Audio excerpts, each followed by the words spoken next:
Phone दे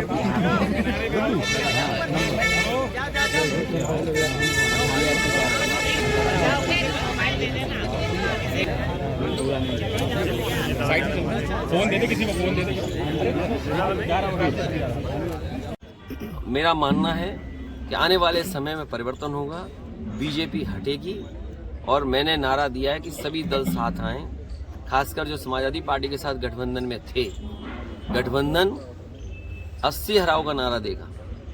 जब 80 हारेंगे तभी Bharatiya Janata party हटेगी और भारतीय जनता पार्टी हटने से ही देश खुशहाली के रास्ते पर जाएगा।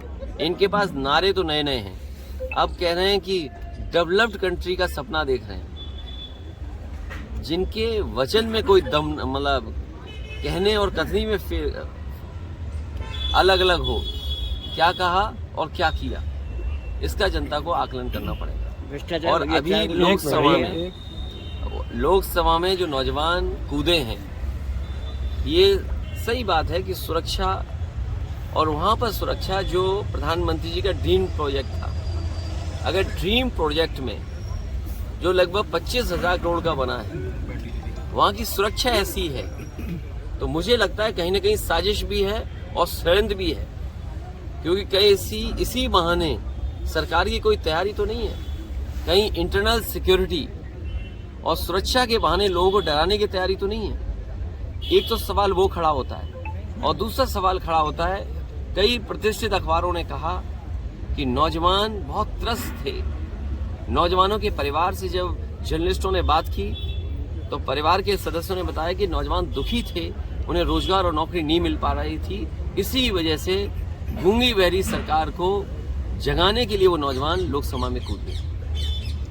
भैया, एमपी में यादव मुख्यमंत्री बनाया है भाजपा ने, इसको यूपी से जोड़कर देखा जा रहा है, क्या मानते हैं, क्या असर डालेगा 24 के चुनाव में? ये केवल 24 तक हैं और 24 के बाद क्या होगा वो आप जानते हो क्या होगा। ये केवल दिखाने के लिए हैं, जो कहावत है ना, वो वही है कहावत। ये केवल दिखाने के लिए है, क्योंकि मध्य प्रदेश की बात आपने कही है।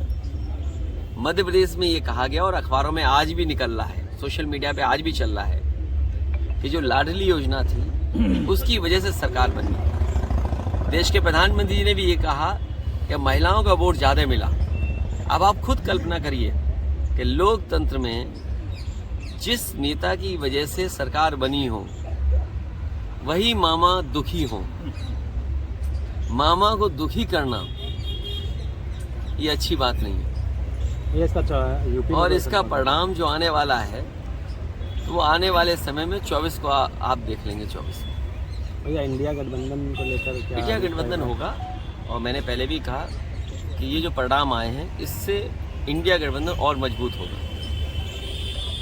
और ईवीएम को लेकर आपने भी जनसंग्रह की बात करी थी, विपक्ष का ये कहना है कि जब वोट जीतते हैं तो ईवीएम को ठीक नहीं फोड़ते हैं। ये आप कुछ जानते नहीं हैं। आप पत्रकारिता है तो ठीक से करें पत्रकारिता, और किसी की बात को ये ना कहें।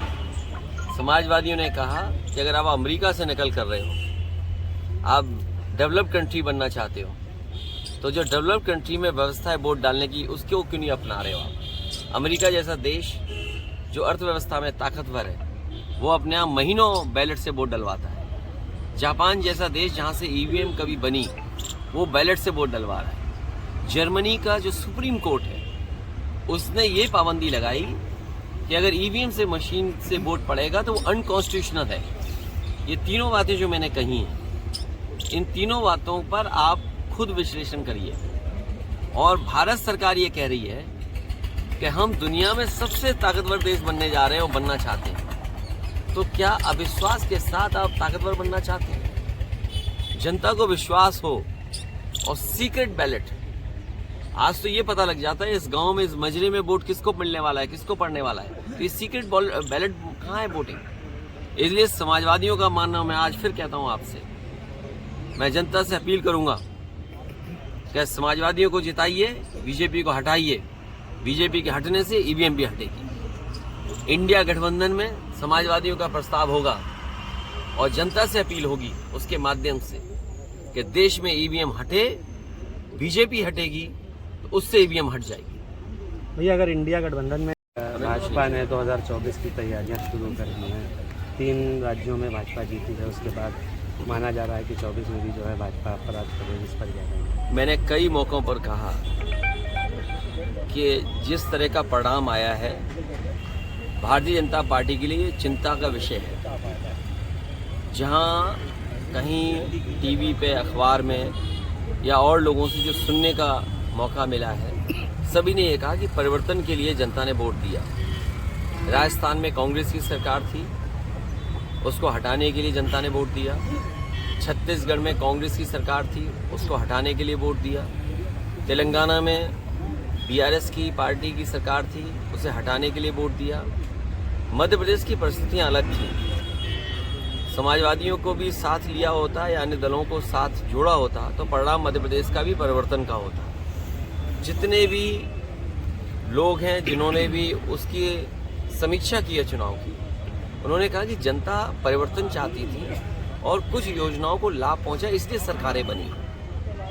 तो ये सबसे बड़ा चिंता का विषय है भारतीय जनता पार्टी के लिए, क्योंकि जब दिल्ली का चुनाव होगा तो जनता एक बार फिर परिवर्तन के लिए वोट देगी। आज हम और आप वहाँ बैठे हैं, खड़े हैं कन्नौज में। आप खुद पीछे मुड़ करके देखें कि कन्नौज के विकास को किसने रोका है। ये बातें तो बड़ी बड़ी विकास की करते हैं, बातें इनकी विकास की हैं, लेकिन काम इनके विनाश के हैं। यही मंडी जिसमें आलू से लेकर के किसान को हर फसल की सुविधा मिल जाती है, वो अभी भी आधी अधूरी पड़ी हुई है।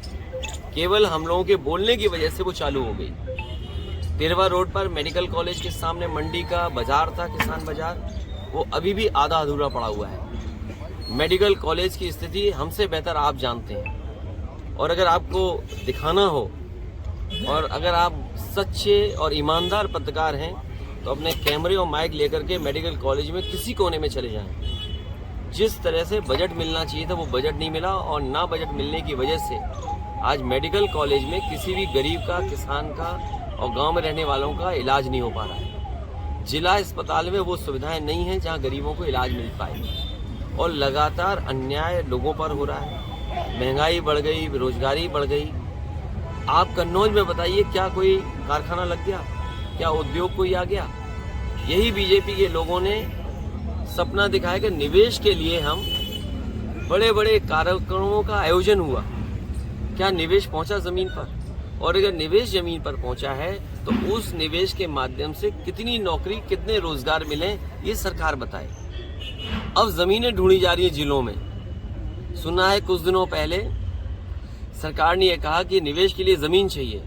जो सरकार 2 साल होने वाले हैं, अगर निवेश के लिए जमीन नहीं ढूंढ पाई है तो निवेश होगा कहां पर? आपके जिले में भी कहीं ना कहीं जमीन चिन्हित करने की कोशिश की होगी। तो बताइए, निवेश के लिए जमीन ढूंढ रहे हैं, और जो निवेश के लिए सब कुछ तैयार है वो आधा अधूरा पड़ा हुआ है। एम्बुलेंस इन्होंने बर्बाद कर दी, पुलिस को बेईमान इन्होंने बना दिया। अभी मैं आया हूँ, कई लोगों ने मुझे जानकारी दी कि पुलिस किस तरह अन्याय कर रही है उनके साथ। यहाँ बैठे लोग हैं, राजेंद्र है, बैठे हैं, इनके साथ कितना अन्याय हुआ।